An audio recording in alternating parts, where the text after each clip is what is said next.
college football season starts Saturday, which means we need to get our predictions in on who is going to make the playoff. We also talk about the top stories from the offseason, including scandal at BYU and following Bill Belichick on Instagram. Let's get into it. Play me the host of the Gamecocks football captain's log, captain of Morris Island Charters. This is my go-to guy for college football, Captain Petey Anabinit. Captain Petey, thank you for joining me to talk about what's going to happen in this 2025 college football season. Yes, thank you for having me. It's always fun to pretend that we know what's going to happen yes. for college football. It's the best time and the worst time of year. It's the bravest thing you can do in sports is to make a prediction that you know just isn't going to happen. And you do it with confidence too. Yeah, we get more confident and less accurate. Yeah, that's the way to go. I will also say I am in a college football fantasy league with Petey, and he won last year. He is the reigning champion. So if that doesn't instill confidence in you that he knows what he's talking about, you're a fool. I'm sorry. It only took me 15 years to win it. So, well, I mean, you don't want to win too often, and just think about how much money Texas A&M has spent, and they never win. So I can't do college football previews without getting into it. They got all that oil money; they can tolerate it. Yeah. So, well, let's start first of all. The rule change that they put into effect moving forward with the college football playoffs. They will no longer give the buys to the highest ranked conference champions. They're just going to seed the teams based on how they're ranked. What are your initial thoughts on that change? That's an improvement over last year. Obviously, we had several teams last year that got buys and were then just immediately stunk it up. Yeah, just got hosed by whoever they were playing. I don't see the need for even having the conference champion being a qualifier to get in, but it's kind of how it is what it is right now. I think that the conference champion, they're trying to still pretend that conferences matter when really they're just trying to go to this power conference anyways, but they're trying to pretend to kind of ease us into that. I do miss when conferences mattered more and they made a lot more sense as far as regions were concerned. And just looking at last year's playoff, talking about this change too, none of the teams in the quarterfinals, I believe is what you would call that, where the buys went into effect, none of them won. It was the lower seeds swept that round. So yes, common sense would tell you, let's not ever do that again. And not that I'm an advocate for Notre Dame, but under that format, there was no chance for them to ever be a number one seed. And so the good part about that is we've given them one less thing to complain about because Notre Dame fans are on another level. They're not as bad as Texas A&M fans, but they're pretty bad. Then there's more of them and they're louder. So at least they don't have to complain that the college football world is against them, even though we see them overranked year after year after year. And Rudy was just an overrated movie, honestly. He was offside. And just a silly movie. Just Notre Dame. I've watched the movie exactly one time. I've seen enough. I think I've seen it like maybe twice. And it's just, come on. No. Who was it? Sean Astin? I think he should have stuck to Goonies. That's where he kind of aged out of Goonies, but he should just kept making Goonies over and over. I think we need doing a sequel. That's a terrible thing because we're going to get the Goonies sequel very soon. It's going to be terrible. It's going to be awful. Yeah. So I'm sorry I put that out into the universe, but I do think a smart change. But what is most important is who is going to make it. And we're going to tell you here at the very end of August who is going to make it, starting with the SEC. Petey, who are your teams that will advance to the college football playoff out of what I consider to be the strongest conference? Please ignore my Gamecock jersey bias. So I mean, obviously, the amount of depth in the SEC is really unrivaled by any question. Like the Big Ten would be the next closest, and they've got Yeah. 3 teams that could possibly make it in. But the SEC is by and large the best conference up and down the entire conference. Like there's so many tiers in that are just going to ravage each other. Yeah. They're going to. The problem with the SEC is there's too many good teams. We're going to just crush like last year. There'll be too much parity, and we probably will have a 9-win team get into the playoffs this year. All that being said, the teams that I think from the SEC that are getting in are Texas, Georgia, Alabama, and then you got a lot of teams right here on the fringe that could make some noise and be better than we expect them to, like LSU, Florida, Texas A&M, even Oklahoma's getting thrown in there with that quarterback that they've got, even though they looked like absolute dog shit last year. Yeah. So they were a 3-bid team, 3-bid league last year. You said Texas, Georgia, and Bama. Yes. Let's start with Texas. No more. I almost called him Colt McCoy because it felt like he was there almost as long. But Quinn Ewers, who actually wasn't there that long, but it's just the same type player to me. Yeah. We have officially moved into the Arch Manning era. That was obviously a generationally hyped quarterback, last name alone. That was kind of their hang up last year, where it felt like they kind of wanted to go to him, but Yeah. I imagine they were paying Ewers a lot of money and didn't really want to do it. I don't know how healthy Ewers was either. There was a lot going on. So do you think they made it last year? Do you think they are a better team this year than they were last year with with Arch leading the way? Clearly, the sleep deprivation from fatherhood has taken my speech away, but that's okay. So with Arch Manning, it's still really a lot of unknown. We haven't seen him do much of anything yet to say that he's definitively better than yours or equal to or lesser than. Just only playing is going to, tell. I think when he played last year, it wasn't against like high competition teams, so he got some decent playing time. But the things with Texas is like there's so much around him, it's not going to really matter. Yeah.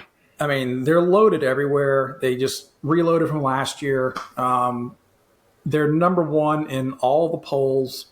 It's just, I mean, hell, I could put you back there and you can probably throw for 300 yards a game. I'd try. Until you got tackled for the first time. And turn to dust. Yes. How much does Texas's schedule scare you? They open up at Ohio State. They have to go to Georgia. You mentioned there's a lot of teams there in the SEC that are good that they have to play. Like they go to Florida. They obviously play Oklahoma every year. A&M. Yeah. Does that concern you, or do you think it is definitely concerning? They're gonna get got by somebody. Yeah. It's just gonna happen. The SEC has got too much depth to really say that anybody's going to go undefeated. We'll find out week 1 what they really are. They're going to Ohio State. Good thing is that Ohio State is not going to be as good as they were last year, I don't think. They lost a lot to the draft and just reloading. But you don't go into Ohio State on their field and come out unscathed. It's just not going to happen. Yeah. So I think it's good to schedule that like first thing too, because we've seen in the past, you don't really get docked any points for losing that early in the season. You got plenty of time to come back. Yeah. Week 1. I mean, both teams are going to be, they're going to have to, shake off some of the rust. But going in, Ohio State, they got a new quarterback. They're reloading around him. It's kind of, I mean, they're still a top 10 school, but who knows what you're going to see. It's Ryan Day also. It's hard to have a lot of faith in him. Perhaps we will talk about them more later. And Georgia, they have moved on from Carson Beck finally, who is now at Miami. Yeah. I really don't know, other than Carson Beck, what happened to them.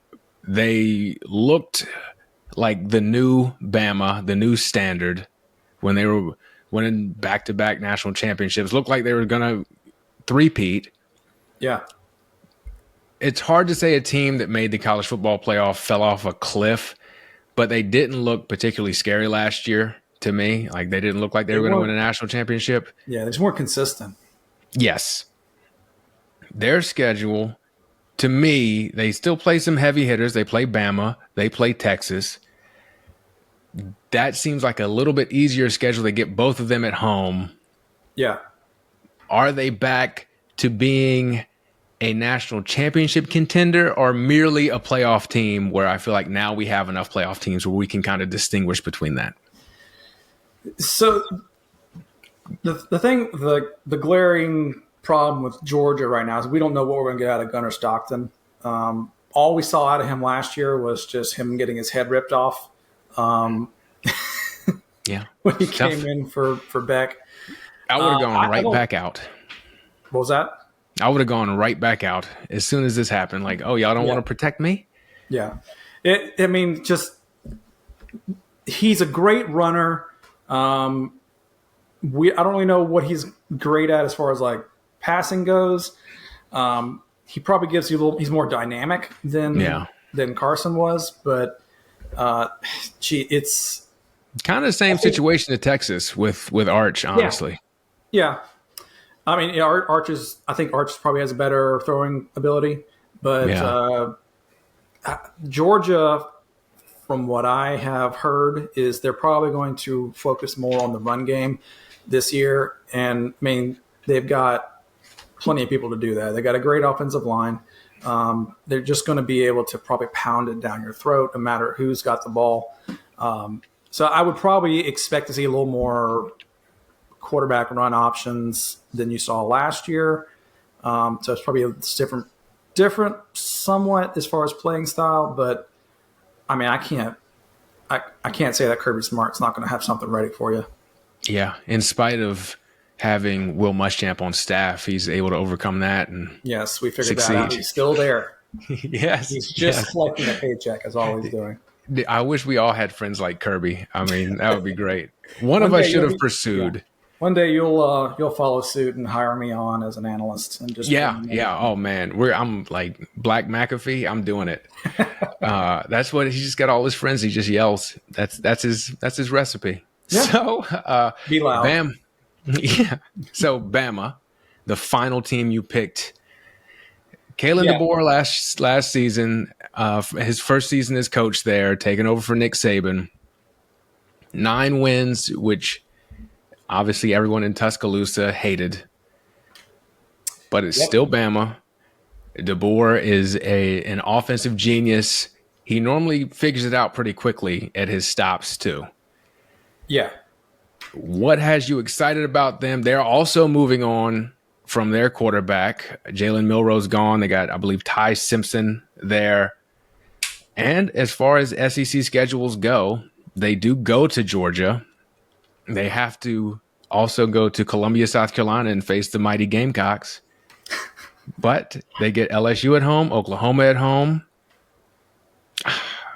A pretty good schedule if you're going to be in the SEC. Yeah, I mean they have a favorable schedule, and then they've got a top tier defense and running backs out the ass. Like they've got it's like kind of like the early days of Saban, where it's just stop them and then just run it down their throat, like until he brought on Lane Kiffin and they started throwing the ball. Lane.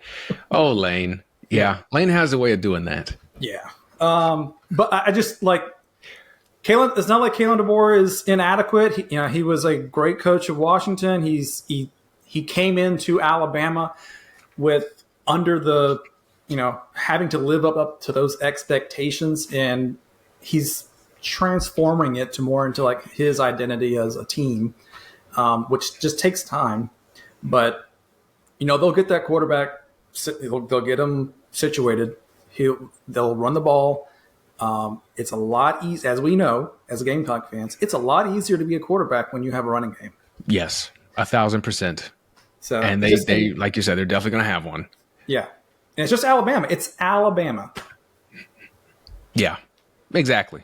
That's pretty much all we really should have said about them. And I will say, at least according to my notes from Phil Steele, is where I get a lot of my returning starter info. They do have the most of the three teams we've mentioned. They've got 7 returners on offense and 8 on defense. So I do think, especially in this era, that continuity can help.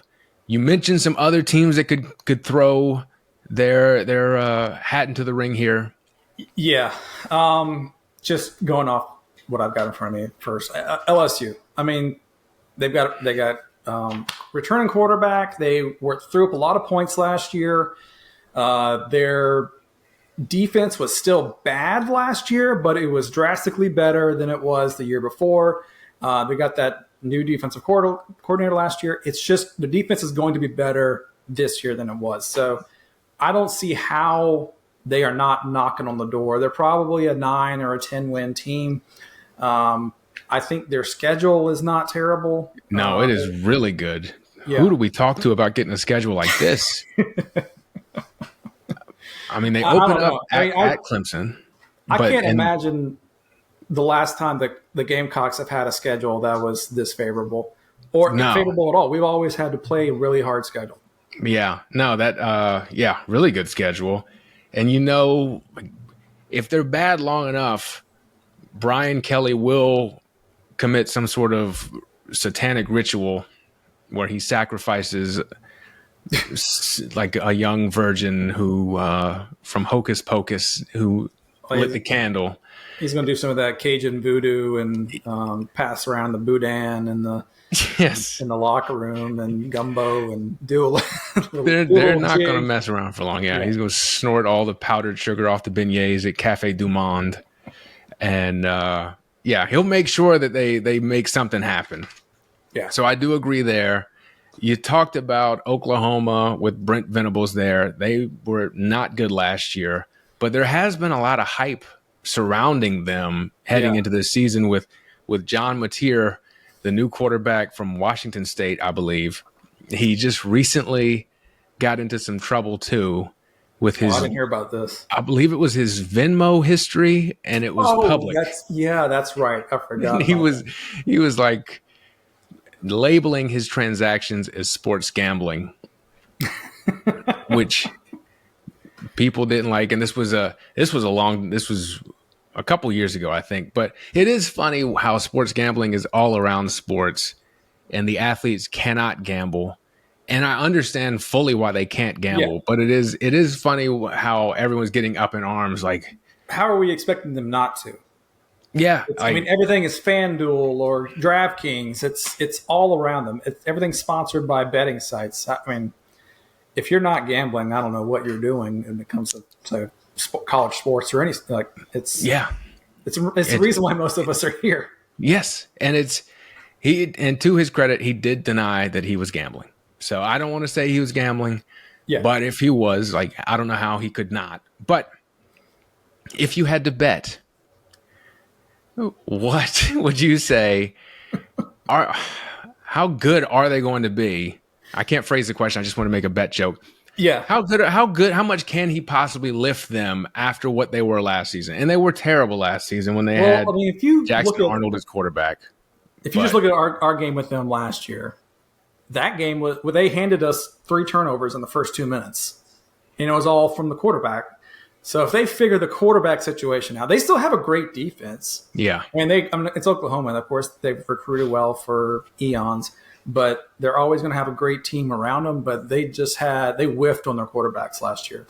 So if everything with Mateer comes to fruition and is like he is their savior, there is a very high ceiling.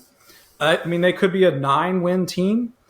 Also, they could be a 3-win team. It's a very teeter-totter on there. What's going to happen with them? I haven't really gotten a feel for Venables as a head coach yet. I can't really tell if he's actually good or if he should have just remained a coordinator. He should be a defensive coordinator. He's not really the guy. Yeah, and I kind of feel like, especially looking at the schedule, if this isn't the year that he pulls it off, then when is it going to happen? This is fourth year. Yeah, he hasn't had a year that has really stood out other than in the wrong way. 22-17 overall, So, all right, are those all of your actual contenders? I know a lot of people have talked about other teams. Yeah, I mean, I don't know if we talked about Florida. Florida's a team I do not believe in. How much do you believe in? I think Lagway is really good. I think Florida has a lot of talent. The problem is, look at their schedule. Because I think they play everybody bad. I mean, everybody that's good. It's just like it's just not favorable to them. Yeah, I don't know how they overcome that. They would have to play so far above what they've been under Napier. Yeah, that I don't think they're able to pull this off. And if they do, then they're a national title contender. And it's hard for me to think of them as a national title contender, like what they would need to be to actually win these games, because they're on the road for most of them too. Yeah. The thing is, if they win 9 games against that competition, does the committee put them in? That's what I can't figure out with the playoff committee, because we saw last year, I don't know how much they factor in strength of schedule. I know they do, but it doesn't seem to be high up on their list of criteria. I know we're about to talk about the Big Ten. Who did Indiana play last year? Absolutely nobody. I think they played Trident Tech and won.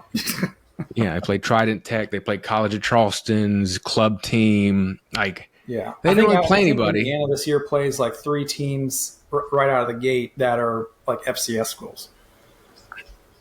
Yeah, so it seems to be they certainly don't dock you for not playing a tough schedule, and I haven't seen where they reward you for playing a tough schedule. That's entirely accurate. So it makes and that's why it's stupid sense.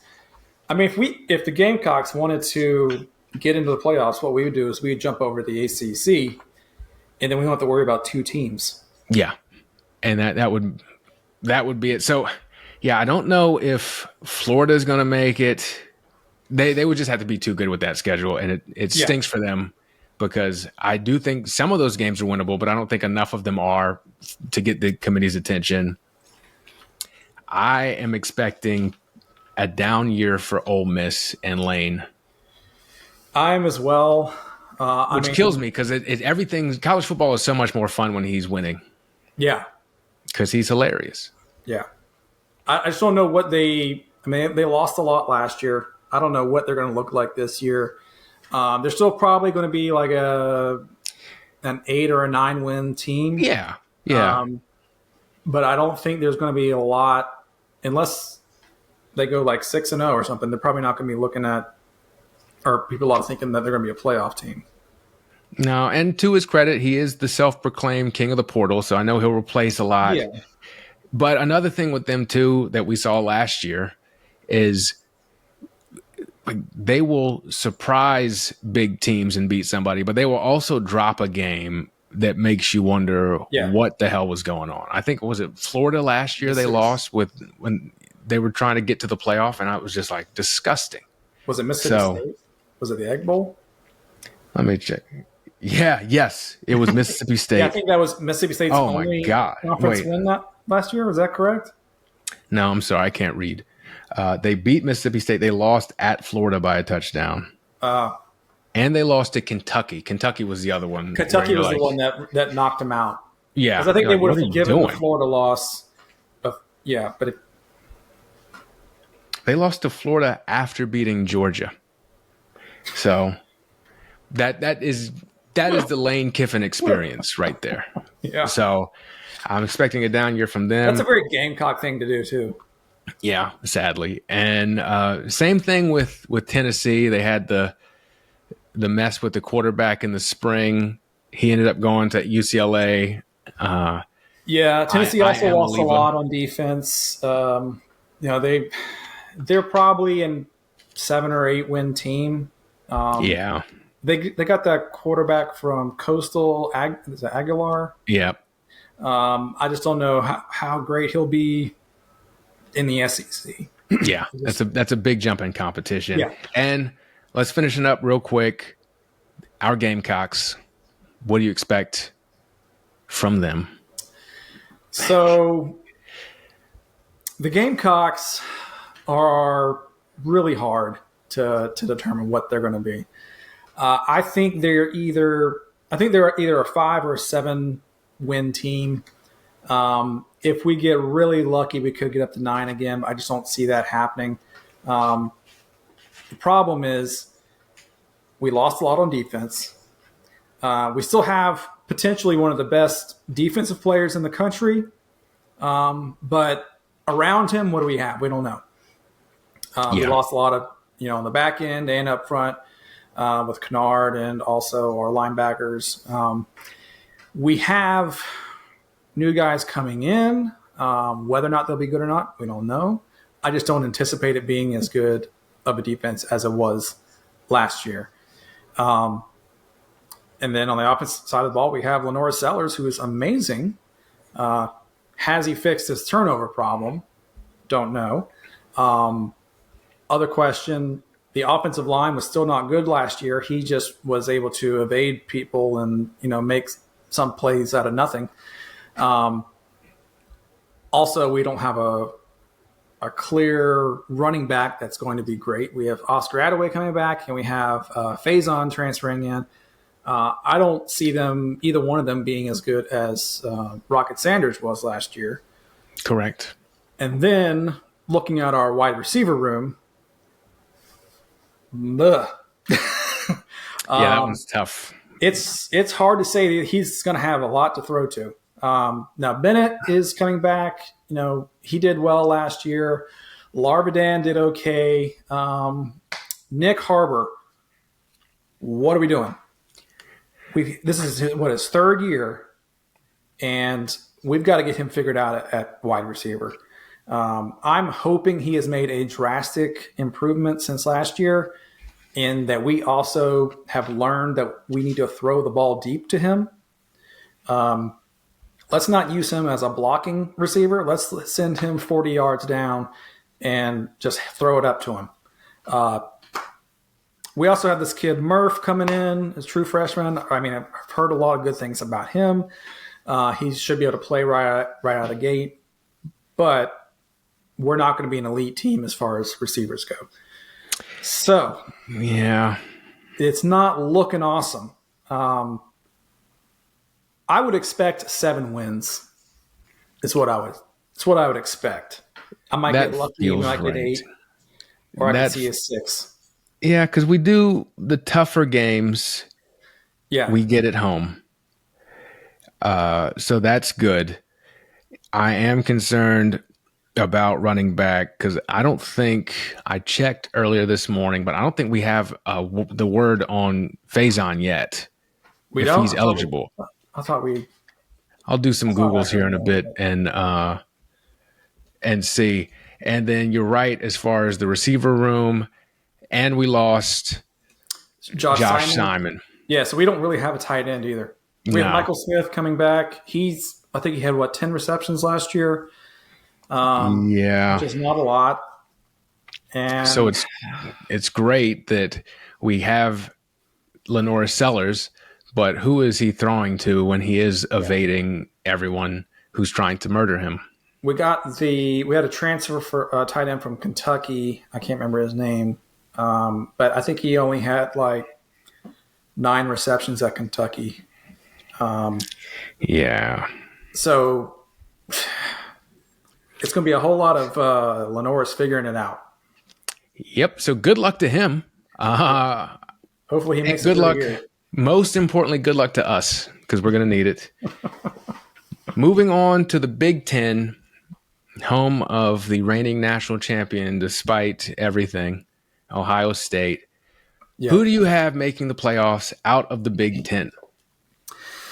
So, I mean, the Big Ten really only has like three teams that you think that has a chance. You got Penn State, Oregon, and Ohio State. Ohio State, they lost a lot, but it's Ohio State. And Oregon has a redshirt sophomore coming in he played some last year. He's got a strong offensive line in front of him. They didn't lose a lot on defense. They're still going to be right there in the hunt. And then Penn State is Penn State. They've got the same quarterback. I've heard rumblings that their receivers are going to be better this year than they were last year. I think their leading wide receiver last year was that tight end. I can't remember his name. Mayer. No, that's Notre Dame guy. Tyler Warren. Yeah. I mean, and Pitt will be decent on defense, like they all. I mean, Penn will be decent on defense. The thing, I mean, they have a very favorable schedule for Penn State. Yep. It's the thing is with the Big Ten, and you can there's a lot of teams that are pretty easy to beat, and I think they pulled 7 of them. Yeah. Let's see. They do go to Ohio State. Yeah, but they get Oregon at home. They go to Iowa, which is could be some. I don't know. Yeah. It's just, you're right. Easy schedule. Yeah. My thing with Penn State, they refuse to play offensive football as though we have moved past the 1960s. Yeah. And I don't think you can win enough games against high-level competition to win a national championship. Like, everything would have to fall in their favor. They could win a national championship. This is probably the best team they've had under James Franklin. And with that schedule, there's almost a certainty that they're going to get to the Big Ten championship game against either Oregon or Ohio State. But like, if they run into one of the SEC teams we just talked about in the playoff, can they beat them with what they have offensively? I don't think so. But I do think they're going to make the playoffs. I think that. And I think they had a pretty easy bracket last year in the playoffs. I think they play SM. They played Boise State and Notre Dame. Okay. Yeah, SMU, then Boise State, and then lost to Notre Dame. So, yeah, like, they got really lucky last year, and they put up points because they did score 38 points against SMU, 31 against Boise State, and lost the heartbreaker to Notre Dame. Was that the Micah Jeter game-winning kick? Oh, yeah. Former Gamecock got a tight end. So I do think they are the most impressive team in the Big Ten heading into the season, but man, it's Penn State.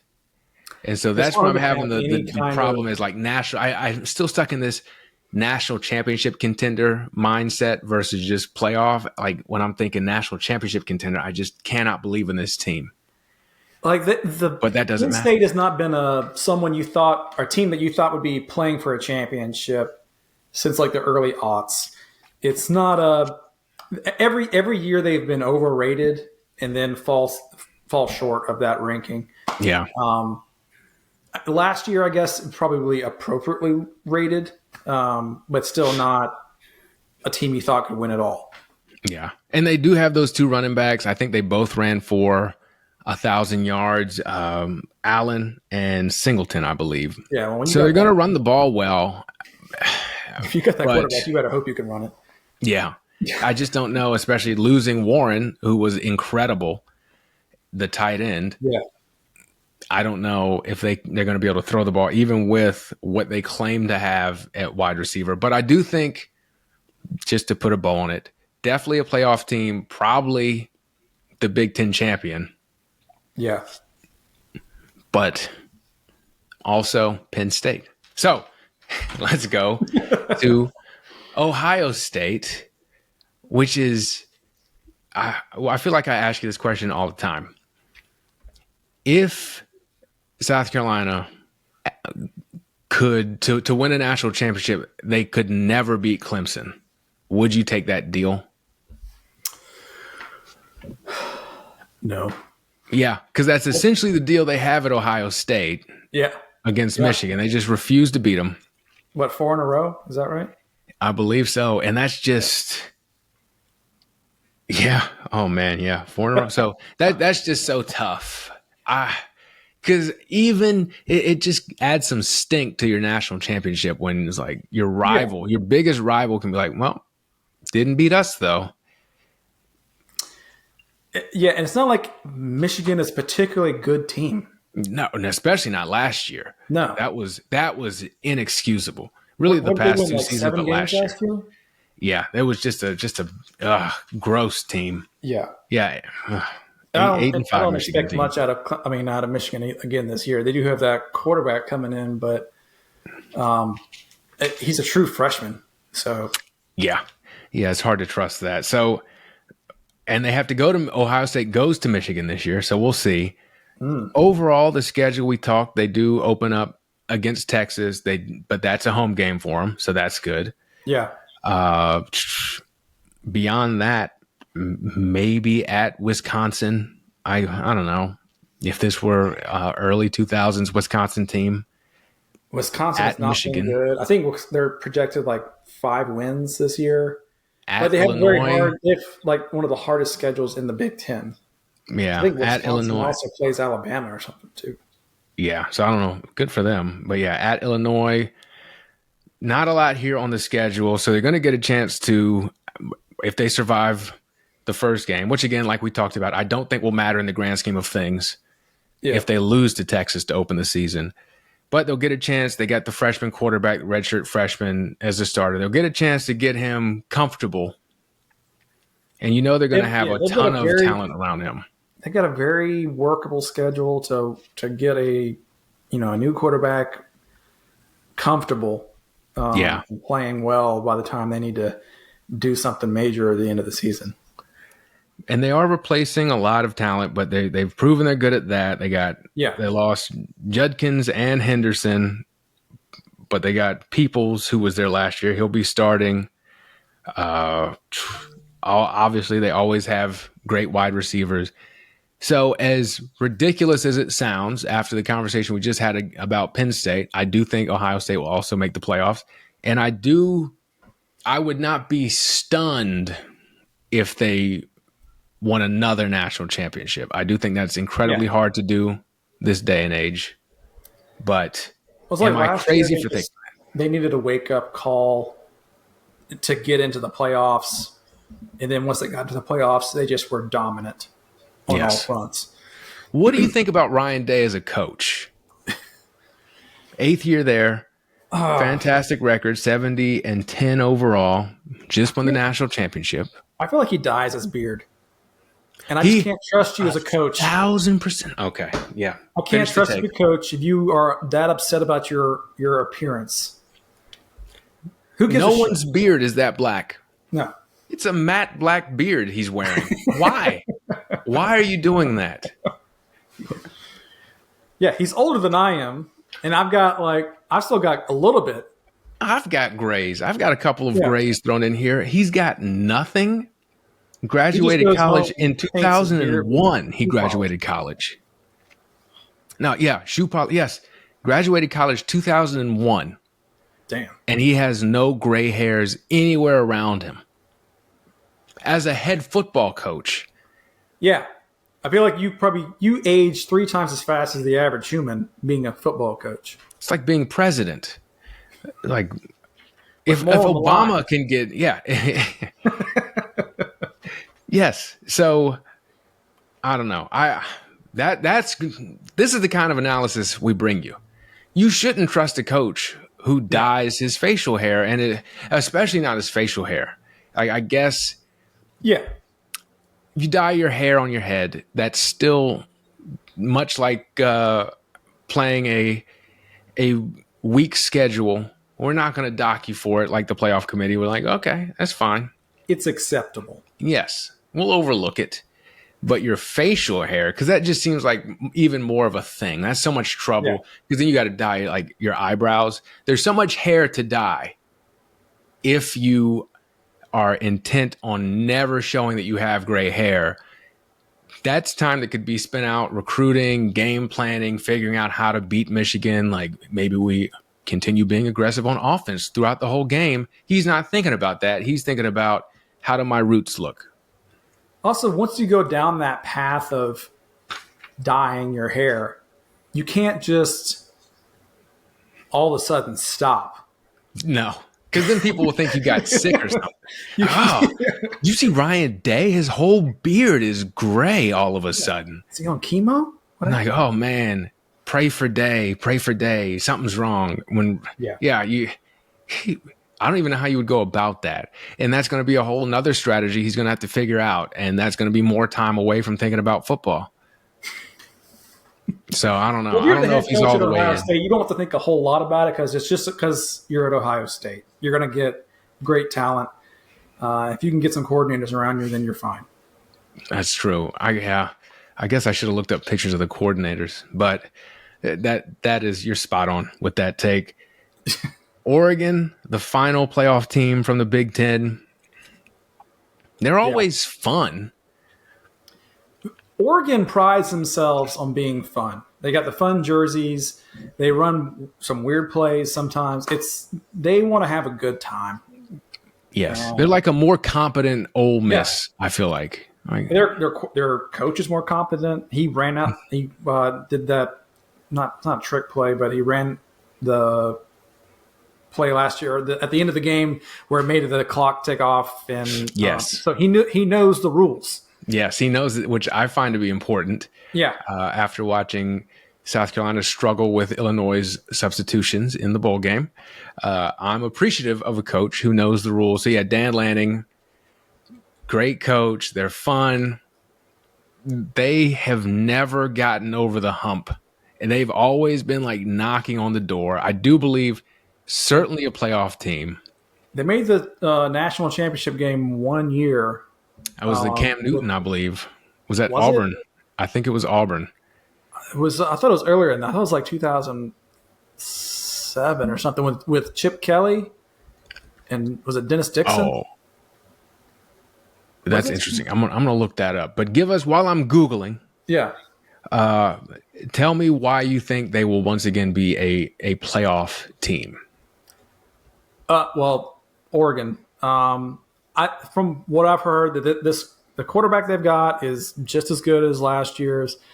It might take a few minute games to get really rolling, but their offense is going to be rocking like it is all the time.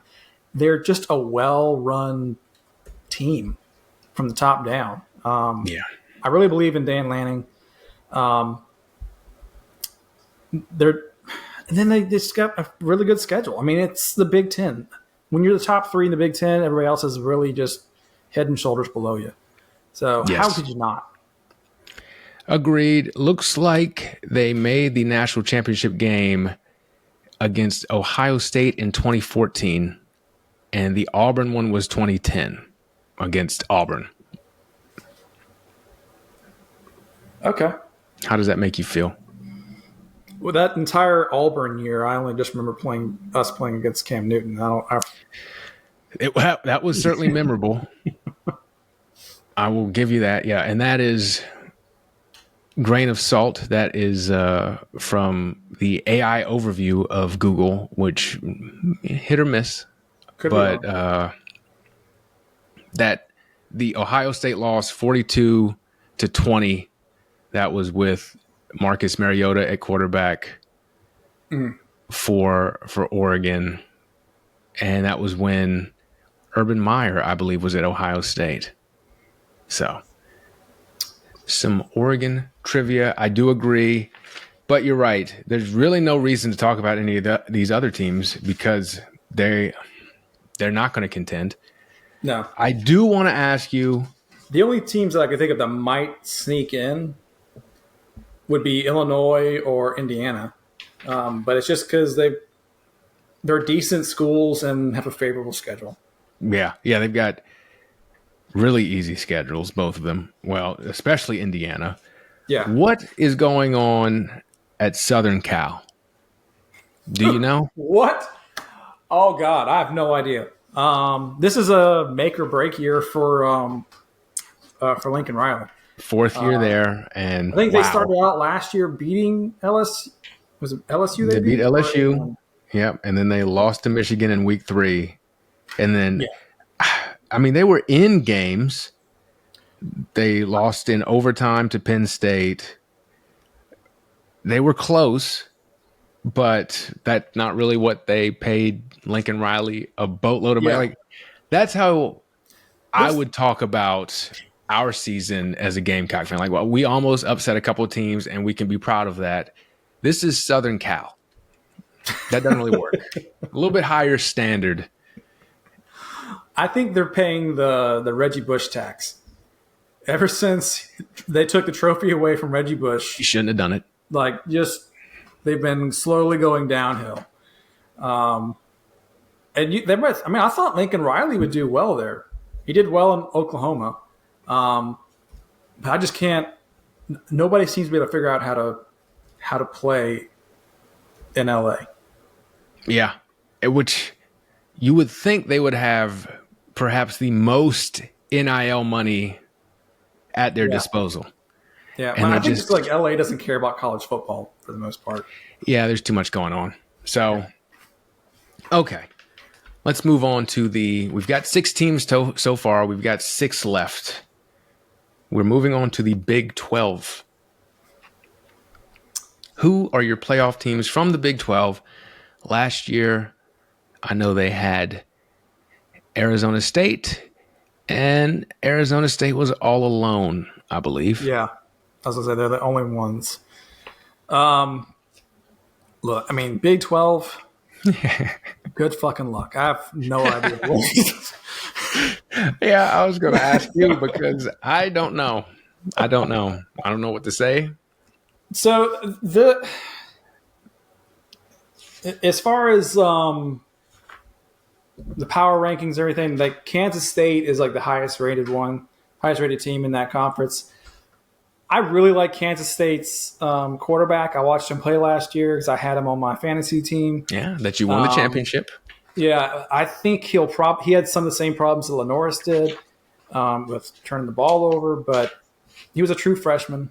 Avery Johnson. Yes. Yeah, he's going to be a lot better, I think.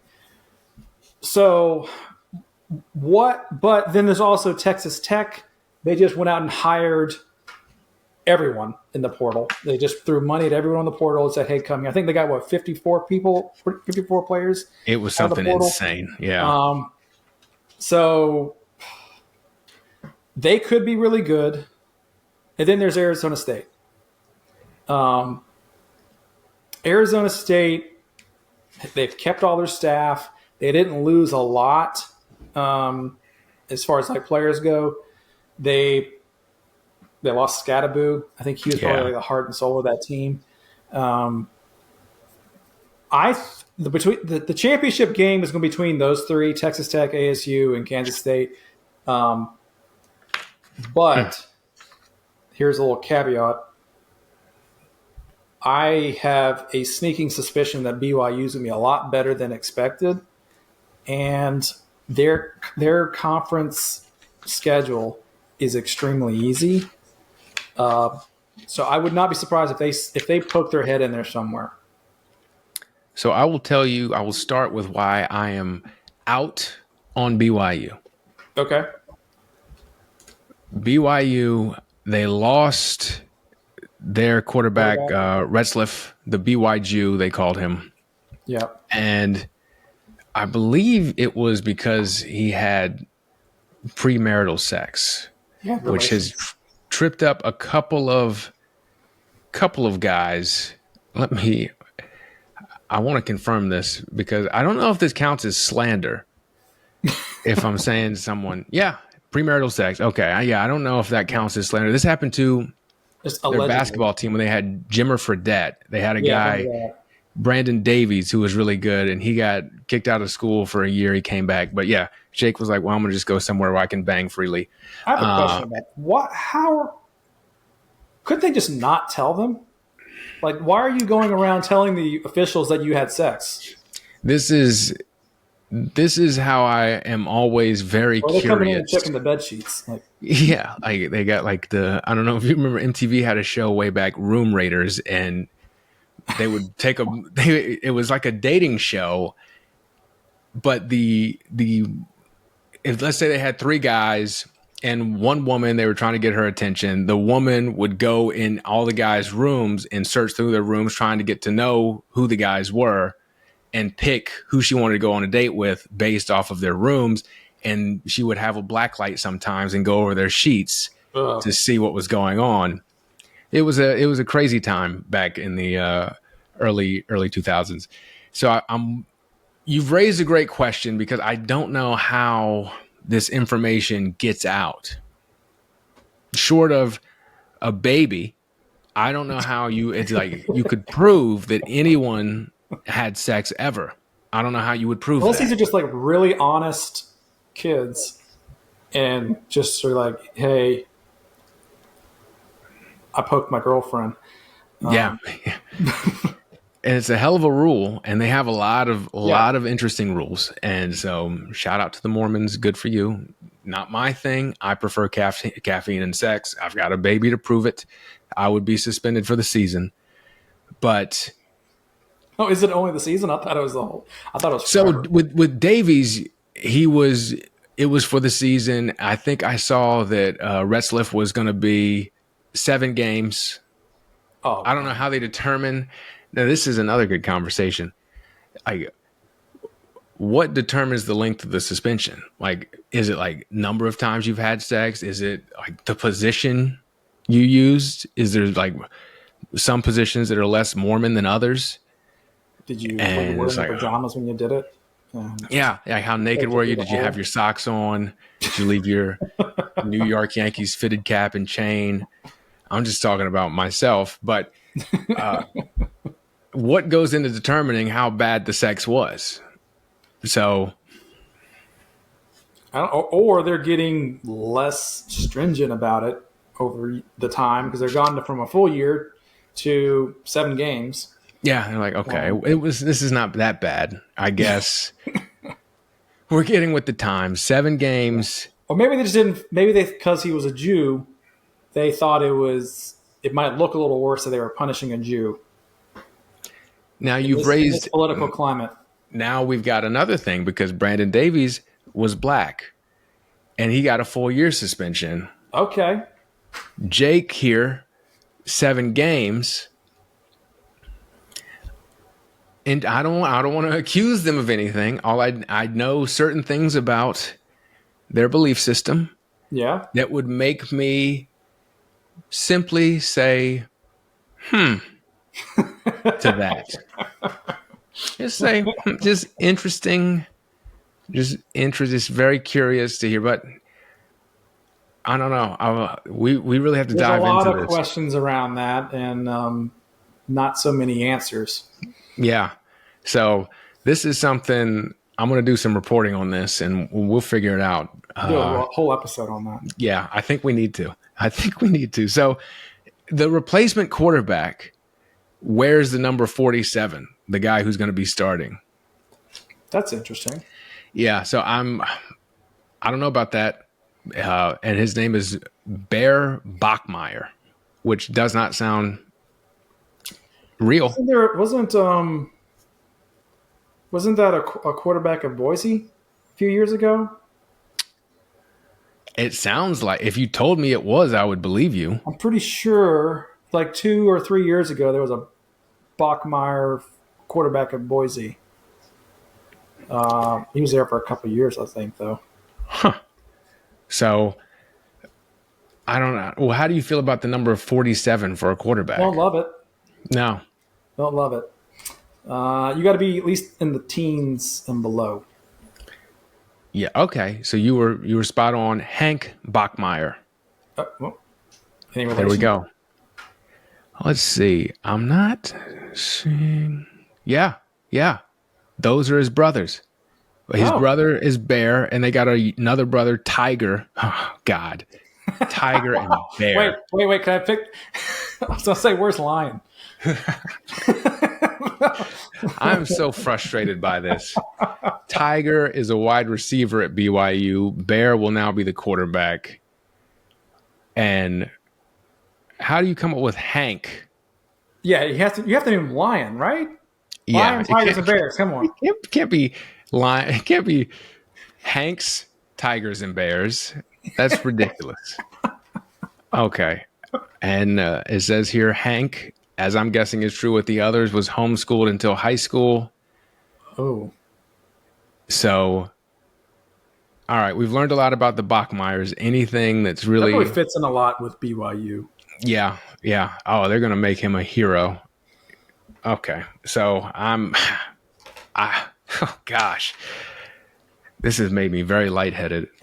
This is not where I thought this show was going. No, I don't even know how to get back to football because I'm so rattled. No, We might just have to just solely cover BYU football. we That haven't might even be. gotten to the ACC yet. Oh my gosh, no. So I agree. I think that BYU is a good representative of how we feel about Big 12 football, where we just it's a shit show. It's going to Yeah. be entertaining. It makes no sense, and it's going to leave you just- lightheaded. Pick one out of the hat. Yeah, I think if Because you I can had also to, get like Kansas could show up if they can keep their quarterback healthy. Yep. Utah could show up. There's just who knows. I do kind of feel, just based on that quarterback they have, Kansas State is probably by like a Hank Bachmeier, the leading contender. But I'm just really rattled by the Bachmeier stuff. So, and now like Iowa State, I just remembered they got a quarterback named Rocco. We got to get away from this. All right. ACC football. Jesus. 2 bids last year. Yeah. We've got 7 bids with the 1 bid Big 12 with all their fucking animals. Who do you think comes out of the ACC? There's really only 2 that you would expect. And it's Miami and Clemson. Yes. The problem with Miami, I guess I'll start with them. They got a quarterback coming in, Carson Beck. He was decent at Georgia. They're going to have talent around him on the offensive side of the ball. They were god awful on defense last year, though. But they had Cam Ward, so they put up a lot of points. They won a lot of games. They couldn't close it out and get into the playoff by beating Georgia Tech. And then Clemson is Clemson. Yes. They're just the perennial top tier ACC school. So they're going to get in. As they proved last year, even though they were not worthy of getting into the playoffs because we beat them, they still won the ACC and got in. So, I mean, the ACC is probably not going to be a highly seeded team, probably be lower, like 12, 11, 10, something like that. So whoever gets in from there. There's 2 other teams you could think about. One's SMU because they got in last year, but then they got destroyed. But my team that I think is going to be like kind of more of a dark horse, no one's really expecting them, is Georgia Tech. I've got them down too. I liked them last year. I think they're going to improve on how they played last year. Now that they've stopped playing the triple option and have joined the 21st century, this team, there's no reason why they cannot be a contender for the ACC. Yeah, and they bring back everybody. Yeah. Haynes, the running back, Jamal Haynes King, the quarterback. Yeah. 7 starters on each side of the ball are coming back. I like Brent Key, what he's doing. I think it was good to leave the option offense to the Citadel. The game against Georgia was insane. That was Yeah. just so much fun How to many watch. overtimes is that? 8 7 or 8? overtimes. Yeah. So they beat Miami last year. Yeah, and you're really not going to get into strength of schedule stuff here with the ACC either. Like, Yeah, it's all can you just crapshoot. beat the other teams in your conference? Is what it comes down to. I like that pick as a sleeper pick. Yeah. The Miami I'll tell you something about Georgia. Josh Pate has them getting into the playoffs. has Georgia Tech. I mean, that's a bold. I do feel like you have to have a bold taken in your preview, but we can't steal his. And we have made up Maybe for it not. by Maybe I'm wrong. Maybe I got him. He's got them getting into the ACC championship game. okay. Yeah. That's a little less bold, but still kind of bold. I mean, Yeah. it's Georgia Tech. But it's Georgia Tech. They've been bad for Quite some time. decades. Yeah. So, okay. Interesting. Now, we did cover all the BYU sex stuff. I feel like no one else is really doing that, but Yeah. we're off to a good start. Miami. Okay. Carson Beck. I guess that's really it. Carson Beck. Like, I don't even know. What do you say about Carson? You can't have a lot of faith in. No, because you got like not only do you have Carson Beck, but you're pairing him with Mario Cristobal, Yeah. and one of the goofiest head coaches in terms of decision making, like the opposite of what we were talking about with Dan Lanning earlier. I've never seen someone do the stuff that Cristobal has done. Yeah, like the not taking the knee to win the game. This is a thing he's done multiple times. And they just figure out ways to lose. And that's right. I thought they lost to Syracuse the last game of the regular season too. And they were pretty close Syracuse was decent last year. They were good. But it's not Syracuse. still Syracuse. When you got Cam Ward, you should beat Syracuse. I don't know. It's just that team is so hard to believe in. I think whoever faces off with them, if they do make the playoffs, I think they will be doing backflips because I just have to out-coach Mario Cristobal and make Carson Beck turn the ball over. Yeah. Do you have a pulse? They could dig up Paterno. Yeah. And he could. Carson Beck's, I mean, we don't know. We haven't seen him throw the ball since he got his injury last year.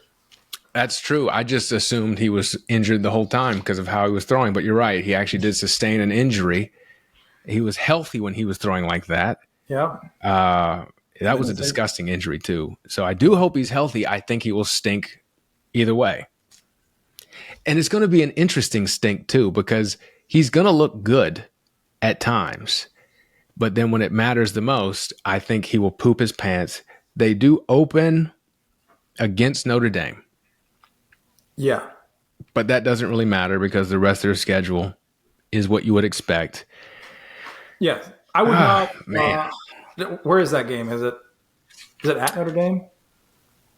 I think it is Miami. Okay. I think it's a home game. I mean, Notre Dame has been known to start slow and lose to NIU. Yeah. So that could I would not be one. entirely surprised if Miami wins that game. I think Notre Dame is probably the better team overall. And Notre Dame's going to get in to the playoff regardless. Yes. Spoiler alert. We will talk about them. But yeah, that's just what they do. And a win against Notre Dame is rewarded because heavily. Yeah. They love Notre Dame. So I think you're right. I think this is a situation where they could sneak one off Notre Dame here, which would kind of follow their MO where they're going to set expectations really high and then do something hilarious later. So I would not be shocked there either. Let's talk some Clemson football. Old Dabo, 18 years at Clemson. Jeez, disgusting. And really is not an X's and O's guy. No. All he is just a rah-rah Christian guy. Come here, get saved, and make your mama love me. Yes. And I'll be damned, it's worked out. I can't believe it. I hate it. I hate it so bad. I mean, there was a couple years there where I thought he was going to be like showing that he's not working anymore.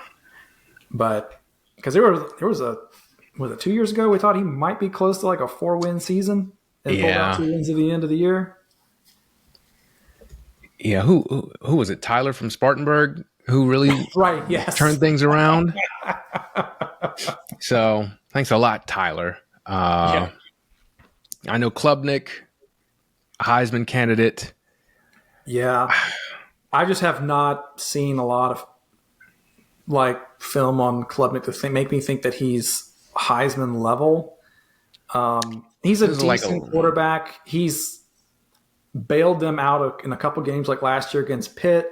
He had a really long run. I think he had a really long run against us last year. He runs at times where they don't expect him to, but if you watch the games, that you would say, hey, this is right now. This is when he's going to do it. But in the game, I guess they're not looking for it. I don't think he's particularly accurate or makes great reads, but he's just got a lot of help around him. And they've got great offensive coordinators, defensive coordinators at Clemson. Yeah. So, I think as sad as it will make me, I do think they make the playoffs, which is just terrible. But they do have to go to Columbia this year, and that's right, they did lose to South Carolina. My notes say they lost to South Carolina last season. Yep. On a pick, of all things. Yeah. So funny when you play one of those stout SEC defenses, what happens? That game scared the shit out of me. But SMU, their quarterback is back. They did make the playoffs last year. They do lose their leading rusher who had 1,300 yards. After looking at how they finished last season, I'm not really there with them, but it is the ACC. We're just looking at teams who are coming out of the ACC. Yeah. That felt like they were really playing above their heads, though. Yeah, they're not going to be they're not going to be as good as they were last year, but they'll still probably win the same amount of games because it's the ACC. I don't know that the committee puts them in, though, because they made them look stupid last year. Yeah. Hopefully. Yeah. So I agree. I'm not really there with them. I guess the final ACC thing, how do you think Belichick does at North Carolina? That is a big, big question mark. I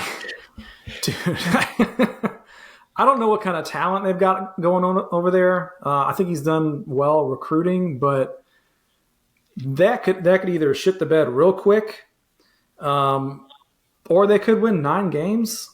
Like I don't know if there's any like real middle ground. I think it's one or the other. He probably has what his girlfriend, on the sideline calling plays. Man, that has been of all the people to go this route. I cannot believe it was Bill. I can't. Yeah, as a grumpy old white man, as you've known him to be for the last 30 years, how did he come upon this decision? It's like, I'm going to go teach 19-year-olds how to throw a football and win football games. Yes. Not going to work out. And date one of them, too. Yeah. Like, come on, man. What's going on? No, it's just crazy. It's crazy. I can't believe we're here. I think you're right. It's either going to be social media. Yeah. Yes. Like, famous Bill Belichick calling it like my face or face space or something. Like, I have no idea what social media is. And now you can follow him on Instagram if you want. You can follow Bill Belichick on Instagram. I wouldn't recommend it, but you could.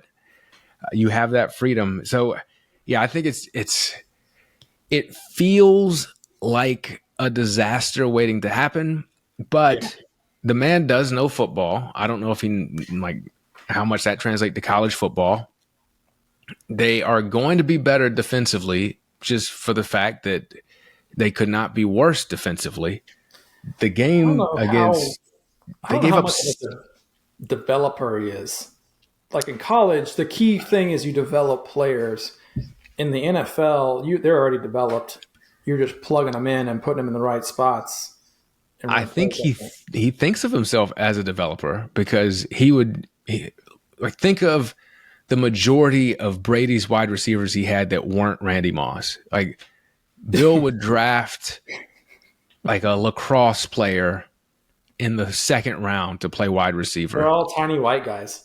Yeah, Or he was like, I'm going to do it this way. You freaks of nature, but yes, yeah, I don't think he's going to find any tight ends like the ones that he found. That did help a lot. But yeah, he certainly thinks of himself as a developer. How much that matters, I don't know.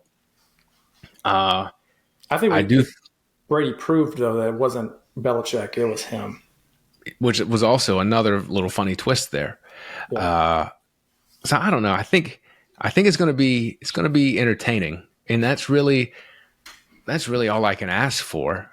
They did give up 70 to James Madison last year. I remember that one vividly because I couldn't believe it.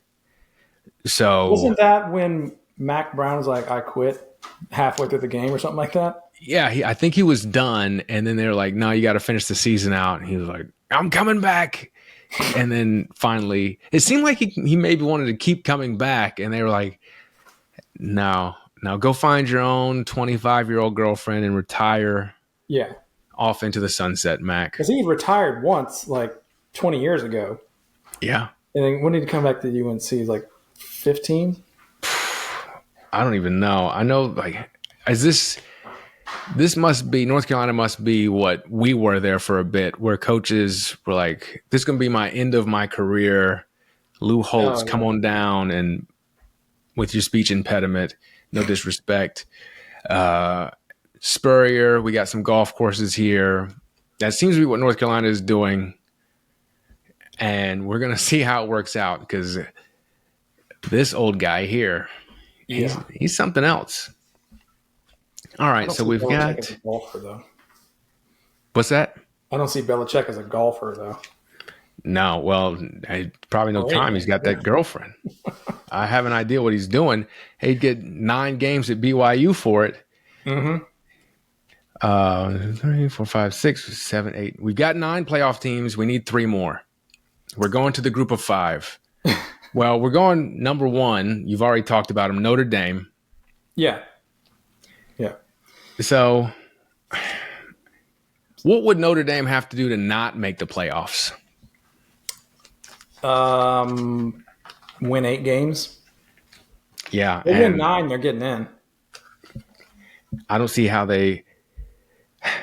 Okay. This is a little bit more of a schedule than we're used to with them, I guess. They open up at Miami like we talked about. Yeah. They play Texas A&M. They play Boise State.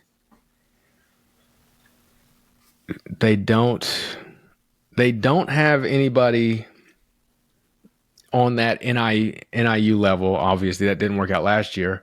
But everyone is from a power conference except for Navy and Boise State.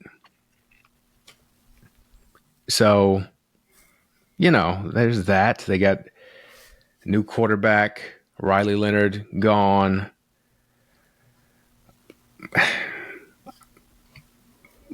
They're going to make the playoffs. Yeah, they're in. It's just what they do. 14-2 last year. They can't fuck it up enough to not. They would really have to be a huge problem. And as much as they're a lot overrated normally most of the time. Freeman isn't going to let that happen. No, it's not going to be. No.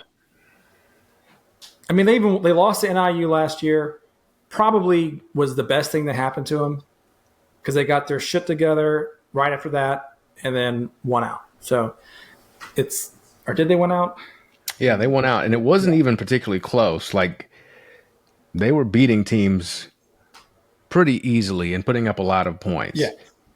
I am curious about the new quarterback. I believe CJ Carr is going to be the starter there, redshirt freshman.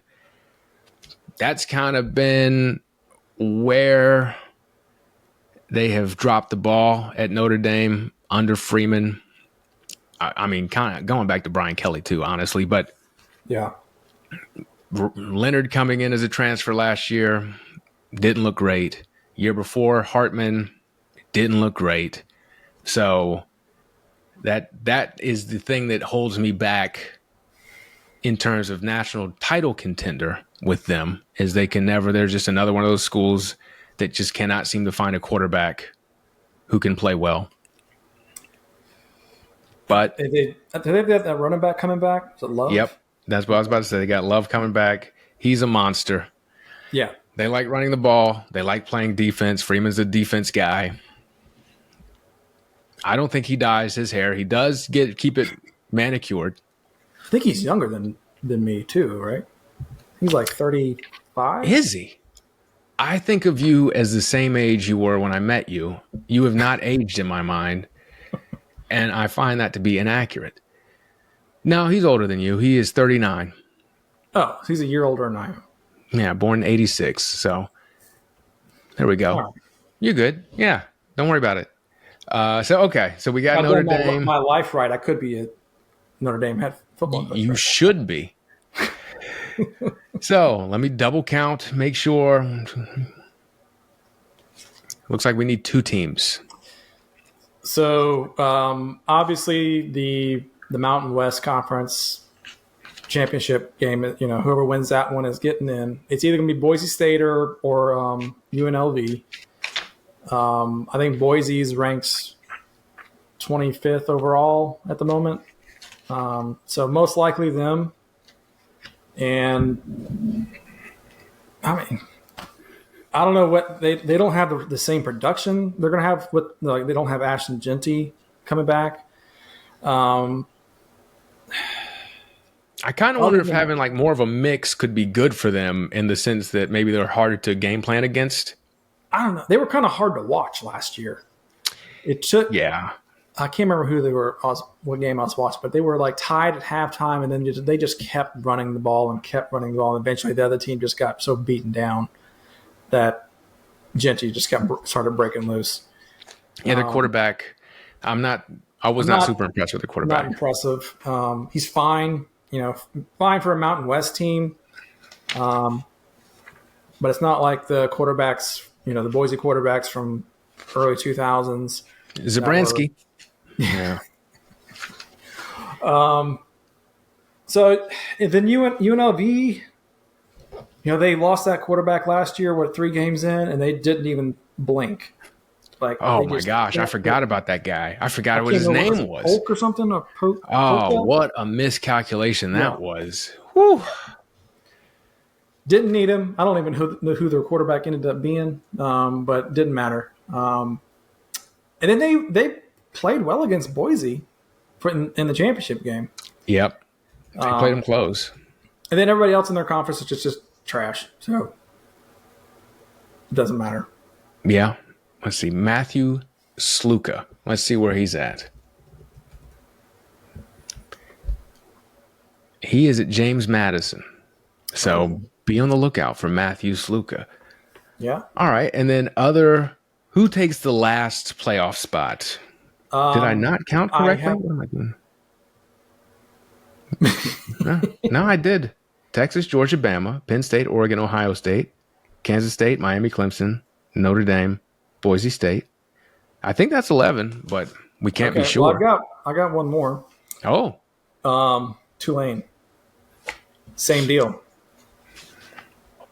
So, I will say I'm high on Tulane for one reason and one reason only. They have the aforementioned Jake Retzlaff as their starting. Looks like he's going to be their starting quarterback. That's where he transferred, and you can play immediately. So they have, if it's not him, then it would be Brendan Sullivan, who was at Northwestern. He was okay. But I think they are much better with the BYU. He's going to be in Tulane's in New Orleans, right? Like, that's plenty of banging there. Like, you can have all kind of sex on the streets. You wouldn't even need they could watch you do it. And that would be the Bourbon proof. Street. Yeah. It needs to be washed. But I do think I agree. I think that Tulane, I think the other group of 5 team I would keep an eye on would be Liberty. Yeah. Jamie Chadwell. He's a genius.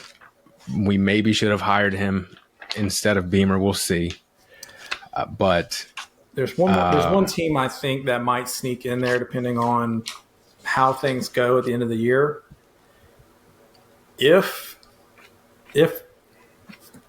So the very last week of the season, Texas plays Texas A&M. If Texas A&M knocks off Texas, they're getting in. This is beautiful. I like Elko. Elko's a good coach. He is a good coach. Hard to say that about A&M, but he turned them around drastically in 1 year. Yes. So I don't know how great their quarterback's going to be, but they're going to run the ball on you. I do very much hate Texas A&M fans. Yes. But I do think you were right. I think that they're fun to make fun of because they're very sensitive people. I do. Like Elko is the other day. Yeah. So Elko is he is one of those guys like a Lanning, like a DeBoer, who is a football genius until proven otherwise. I mean, we saw what he did at Duke. Yeah. They do have win at Duke. You can win anywhere. Yeah. Spurrier proved that. So they do have to go to Notre Dame. They do have to go to LSU. They do have to go to Texas. But I could see them winning. I could see them beating LSU. Yeah. I could see them winning any of those games. Like LSU's defense is expected to be better, but not proven yet. Yeah. And they think Garrett Nussmeier is going to be awesome. I didn't see him be awesome last year, but he's like, what, a fifth-year senior or something he's like pretty that? old now, yeah. So he could be, but I don't know. Brian Kelly, I don't have a lot of faith in him at LSU, but he's a lot better than what they had, with Ed Orgeron.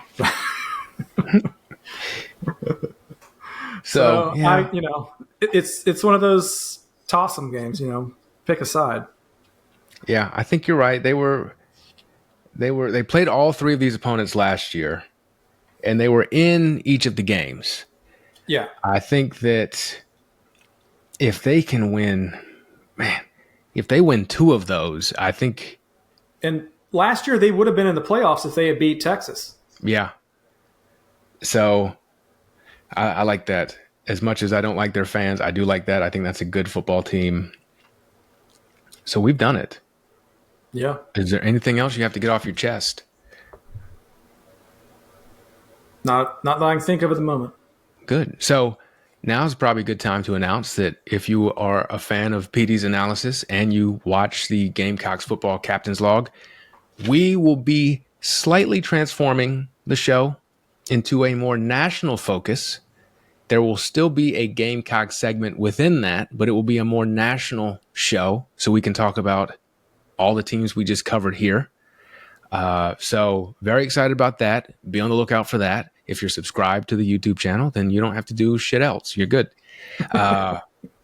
And PD is a captain, so I will let Captain PD describe to you his luxurious tours that he gives here in the Low Country, tell you how to get a hold of him, book one of these tours, which you should, and follow him on Instagram, Captain PD Go. Yeah, we do shark tooth hunting tours, dolphin tours, sunset tours. If you want to see some dolphins, basically guaranteed. There's only been one time I haven't seen them. Shark teeth. If you want to find a bunch of teeth, come on out. I'll show you where they're at. Not all of them are going to be huge megalodons, but there's a chance. And sunsets on the water. Check out my Instagram. You won't see anything better than that. Morris Island Charters on Instagram. morrisislandcharter.com. Or email me at morrisislandcharters@gmail.com. I will put all that in the show notes so it's easy for you to find. But yeah, I'm very excited about this. I am hesitant to say that I am back on my regular schedule, but you will be seeing me again in the podcast world as I have figured out how to be a dad. I'm slightly sleep deprived, but I'm still overjoyed. But thank you for sticking with me. Thank you for subscribing, rating, watching, listening. Oh man, I messed that part up. But those are all the things. I just didn't say them in the right order. Watching, listening, rating, subscribing, reviewing, and sharing. If you are interested in reading, I will put my